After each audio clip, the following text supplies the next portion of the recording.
রাসূলের কাজ ফিরে করে একই হইয়াছে যার খুদার কসম ফিরে তারে রাসূল হইয়া করবে ভার। সুবহানাল্লাহ।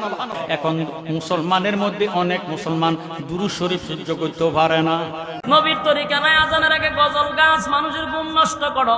কোথায় পাইলা? বলে এটা তো সওয়াবের উদ্দেশ্যে করি। বলে সওয়াবের উদ্দেশ্য থাকতে পারে কিন্তু নবীর তরিকা না।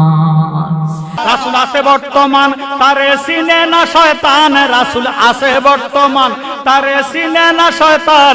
দয়াল মুর্শিদ এত পাশানে ধরা দেয় না মোদের কাছে, দেনেতে দিদার করে আর একজন পাইয়াছে মানি দেনেতে দিদার করে। জোরে সোরে মারহাবা। আমার জ্ঞানী গুণী ভাই বাবারা বন্ধুরা, মুর্শিদ হইল অমূল্য রতন। কথা কন। হে আমার জ্ঞানী গুণী শিক্ষিত সমাজ, আল্লাহ ডাক দিলেন ইয়া আইয়ুহাল্লাযীনা আমানু, হে ঈমানদাররা, সাল্লু আলাইহি ওয়া সাল্লিমু তাসলিমা, তোমরা আমার নবীর উপর দুরূদ শরীফ আদায় করো। এখন মুসলমানের মধ্যে অনেক মুসলমান দুরূদ শরীফ সহ্য করতে পারে না। আছে কি নাই ভাইও?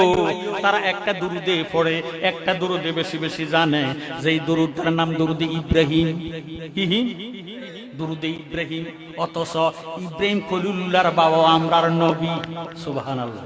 কারণ ইব্রাহিম খলিলুল্লাহ হলো মিল্লাতে আবিকুম ইব্রাহিম, সমস্ত মুসলমান জাতের বাবা।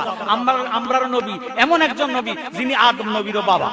নিজেরা আমরা মুসলমান দাবি করি, নিজেরা আমরা মুমিন দাবি করি, অথচ আল্লাহর হুকুম মানতে আমার ভালো লাগে না। কথা কই না? দিন নবীরে মহব্বত করি, আমরা আশিকে রাসূল, কিন্তু নবীর তরিকা মানতে ভালো লাগে না। বাস্তব না বাস্তব? পাত থেকে মাথা পর্যন্ত তাকাইলে নবীর সুন্নত নাই, নবীর তরিকা নাই, কিন্তু দাবি করে মুসলমান। কথা কই না? দিন আমরার বাংলাদেশে হিন্দু সম্প্রদায় যেইভাবে বসবাস করে, এটা শ্বশুর বাড়ির মতো। এটা 16 বছর আপনারা দেখছেন।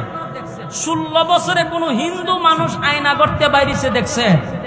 কিন্তু হাজার হাজার আলেম বাহির হয়েছে, হাজার হাজার অন্যান্য নেতাবৃন্দরা বাইরেছে।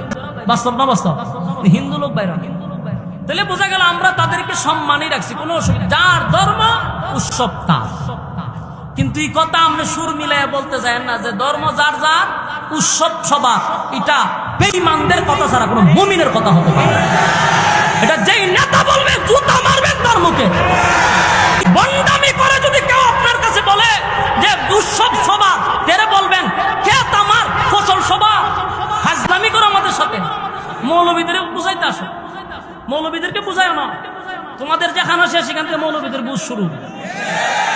স্লোগান দেয়, এটা 16 বছর আম্মার জায়গায় থেকে দিছ, আম্মা নাই হয়। এই স্লোগান চলবে না বাংলাদেশে। যদি চলে তাহলে বাধ্য করবেন না বরগাইতে আমাদের যে কুরবানির ঈদ জোর করে গরুর গোশত খাওয়াই দিন। ওয়াজ মাহফিল তো 64 জেলায় আল্লাহ করায়। এই ওয়াজের আগে নেতারা একটু বক্তব্য দিবার লাগে, আয়া কইব ধর্ম ঝাড় ঝাড় উৎসব সভা। কিন্তু এই সময় তো ক্ষমতা আছেন না, সহ্যকরণ লাগছে। মনটা কইছেন এই সময় 2-3টা শটকনা দিয়ে জিগাইতে, তুই মুসলমান না হিন্দু আগে ডাক। আর তুই যদি যুক্তি দেস তাহলে আমার যুক্তি আছে, ক্ষেত করুম আমি। যদি হন আমি কই ফসল সভা, এটা মাইনা নিবেন আপনি? বউ আমার, আমরা যদি বিয়ে করছি আমি, বলে সভা, এটা মাইনা নিবে? তাহলে ধর্ম আমার, উৎসব আমার হবে, উৎসব সবার হবে কেন? কথা কই না? হিন্দু দুর্গা পূজা করবে, তার ধর্ম, তার উৎসব। আমার উৎসব হবো কেন? যে প্রসাদ যে খান, এটা মুসলমানের জন্য জায়েজ আছে, কেন খাইবেন? আমাদের লজ্জা শরম নাই? কেন যাব আমরা? আমরা মুসলমান, আমাদের ইমানের সাথে সব অন্যান্য বিষয় স্যাক্রিফাইস করা যায়, ইমানের বিষয়ে কোনো স্যাক্রিফাইস নাই। আর আমার একটা পরিচয় হলো আমি মুসলমান। আমার ইমান সবচেয়ে বড় দৌলত। ইমান বিসর্জন দিব এমন কোনো কাজ আমি করব না। রাজি আছেন ইনশাআল্লাহ? যদি এটা না মানতে পারেন তাহলে ওয়াজ মাহফিল এসে কোনো লাভ নাই।